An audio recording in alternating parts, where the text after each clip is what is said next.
definisi hijrah dan apa itu istiqamah. Dari definisi ini nanti baru kemudian kita turunkan isyarat-isyarat dalam Al-Quran, bagaimana berhijrah yang benar, petunjuk dalam hadis, bagaimana cara berhijrah yang ditunjukkan oleh Rasulullah SAW, sehingga dengan hijrah ini mengantarkan pada predikat yang disebut oleh Al-Quran dengan khairu ummah.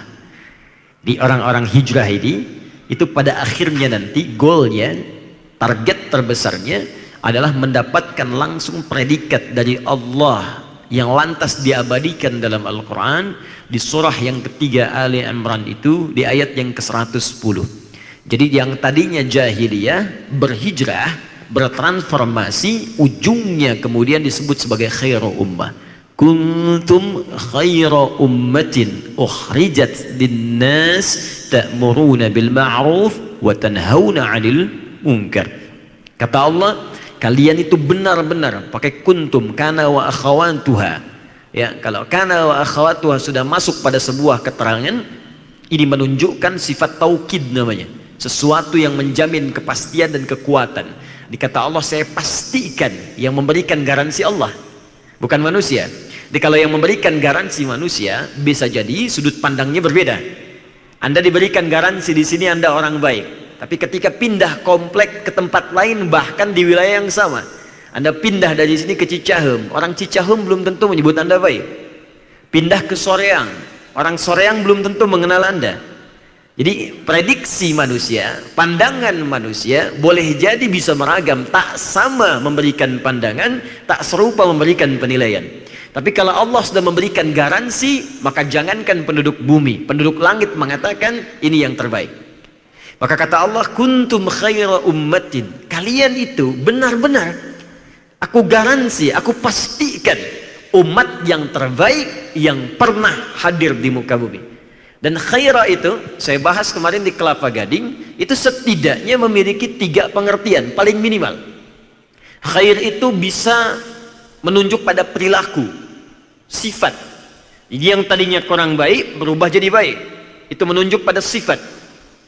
Yang kedua, contoh pertama sebelum kedua tadi, itu langsung dibuktikan dengan perilaku yang jahiliyah tadi. Bayangkan, tukang mabuk, preman, bertransformasi jadi da'i. So, kebayang tidak? Pezina berubah kemudian jadi ahli hadis. Anda bayangkan? Ada orang pembegal, setelah itu jadi da'i, ustaz, bahkan meriwayatkan hadis-hadis Nabi SAW. Tobat mereka itu berubah dari yang tadinya di titik nadir paling buruk, tiba-tiba jadi orang yang terbaik, yang bahkan disanjung oleh Allah Subhanahu wa Ta'ala. Mana khair yang pertama. Yang kedua, khair itu bisa berarti harta yang digunakan pada yang baik-baik. Karena itu ketika Allah meminta kita untuk berinfak, kalimatnya keluarkan dari yang khair. Turun Quran surah kedua Al-Baqarah ayat 215. Ya, paling kanan sebelah bawah di mushaf. Yas'alunaka madza yunfiqun. Mereka bertanya padamu Muhammad sallallahu alaihi wasallam, apa yang harus diinfakkan? Kalau punya harta bagaimana yang diinfakkan? Ya, apa kata Allah? Qul ma anfaqtum min khair. Katakan kalau engkau ingin infak, keluarkan dari yang baik-baik. Di harta dikeluarkan dengan cara yang baik, dihasilkan dari cara yang baik, itu disebut oleh Al-Quran dengan khair namanya. Karena itu berkah itu nama penjelasnya disebut ziyadatul khair, bertambah nilai kebaikannya. Jadi kalau harta itu berkah, maka nilai kebaikan yang melekat pada harta itu semakin bertambah. Anda punya mobil, ya, berkah tidak? Ukuran berkahnya, lihat sudut khairnya, lihat nilai kebaikannya. Berapa kali mobil itu digunakan untuk ke masjid? Berapa kali mobil digunakan untuk mengantar Anda pada majlis ta'lim? Berapa kali kendaraan itu digunakan untuk mencari nafkah yang halal? Jadi kalau orang memiliki harta tidak digunakan pada yang baik, ini artinya ada keberkahan yang tidak melekat pada harta itu. Bahkan orang mau meninggal pun kata Allah, kalau dia mau tulis wasiat, maka gunakan wasiat itu pada yang baik. Dan wasiat yang diberikan pun itu diberikan dari hasil yang baik. Maka turun Quran surah kedua Al-Baqarah ayat 180. Ketika menyebut kalimat wasiat, dari harta apa digunakan kalimat khairnya muncul. Kutiba alaikum idza hadara ahadakumul maut in taraka khaira al-wasiyatu lil walidain. Jika engkau punya harta yang cukup banyak, engkau ingin gunakan pada hal yang baik sebelum wafat, maka kalau cukup dibagikan untuk warisan, lebihnya wasiatkan paling maksimal sepertiga, gunakan pada yang baik-baik, harta. 3, tidak disebutkan kalimat khair kecuali menunjuk pada sebuah amalan yang pahalanya begitu melimpah. Karena itu ketika Nabi menyebutkan amalan baca Al-Quran yang pahalanya banyak dibandingkan ibadah lain, kita sholat pahala 10 ya, baru kita sholat itu 10 pahalanya. Kalau berjamaah kalikan 27 ya, standar 10 itu di Quran surah ke-6 ayat 160. Man jaa bil hasanati falahu asyru amthaliha. Siapa yang mengerjakan satu kebaikan bernilai pahala. Hasanah itu kebaikan yang punya pahala. Setiap kita mengerjakan kebaikan dituliskan pahalanya. Mau minum ada pahalanya, makan ada pahalanya. Bagaimana cara minum dapat pahala? Maka caranya disebut hasanah. Karena itu hasil dari pahala akan dikolektifkan di akhirat, menjadi timbangan kita kemudian untuk bekal masuk surga. Karena itulah kita sering berdoa, di dunia dapat hasanah, di akhirat dikumpulkan hasanahnya sebagai bekal ke surga. Itu yang kemudian disampaikan Allah isyaratnya di Quran surah kedua Al-Baqarah ayat 201. Wa minhum may yaqulu rabbana atina fid dunya hasanah wa fil akhirati hasanah wa qina adzaban nar. Untuk mencari hasanah itu Allah turunkan 2 jenis ibadah. Satu ibadah ritual, yang kedua sosial. Ibadah ritual misalnya sholat itu disebut hasanah. Dari mana taunya? Buka Quran surah ke-11 Hud ayat 114. Aqimis sholata tarafain nahar wa zulafan minal lail innal hasanati yudhibna sayyiat. Tunaikan sholat ya di kedua ujung siang, zuhur, asar ya, sampai dengan ke maghrib, isya, ke fajarnya. Sungguh sholat itu termasuk perbuatan hasanah yang kalau dikerjakan bisa merubah perilaku orang yang mengerjakannya, meninggalkan yang buruk-buruk, menghapuskan kejelekan-kejelekannya. Mengerjakan sekali hasanah pahalanya 10. Quran surah 6 ayat 160 tadi. Jadi kalau selesai orang sholat sendirian dituliskan 10. Menghitung 10 bukan 1, 2, 3, 4 sampai 10, bukan. Cara menghitungnya diajarkan di hadis Muslim. Ada hadis tentang masuk masjid, baru masuk dapat 25. Baru masuk, belum mengerjakan apapun dengan niat ibadah. Masuk masjid dapat 25. Jarak 1 ke 2 500 tahun. 2 ke 3 500 tahun. 3 ke 4 500 tahun. Rumus yang sama digunakan pada sholat, hitungan pahala tadi. 10, 1 ke 2 500, 2 ke 3 500 tahun, 3 ke 4 500 tahun. Hasanah itu nilainya 10 kalikan 500. Jadi kalau ada orang sengaja meninggalkan sholat sekali saja, dia kehilangan pahala 5.000 tahun. 5.000 tahun. Dahsyat. Tapi ada amalan yang saat dikerjakan itu bukan 10 poinnya. Kalau sholat selesai 10, berjamaah kali 27. Sholatul jamaati afdalu min sholatil fardi bisab'in wa 20 darajah. Kalau sholat kemudian berjamaah, maka naik pahalanya berjumlah 27. Rumusnya berbeda.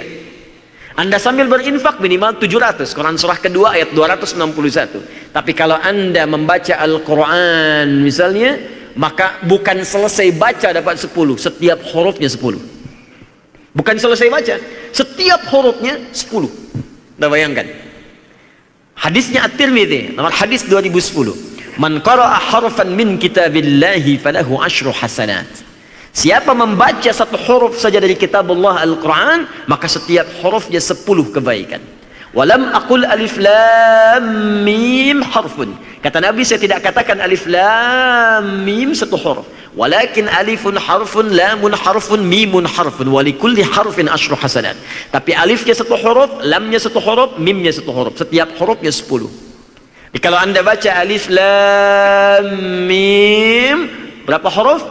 3 huruf. Kali berapa? 10. Dapat berapa? 30. Dan tak pernah ada orang baca Al-Quran cuman 1, 2, 3 huruf. Nggak ada.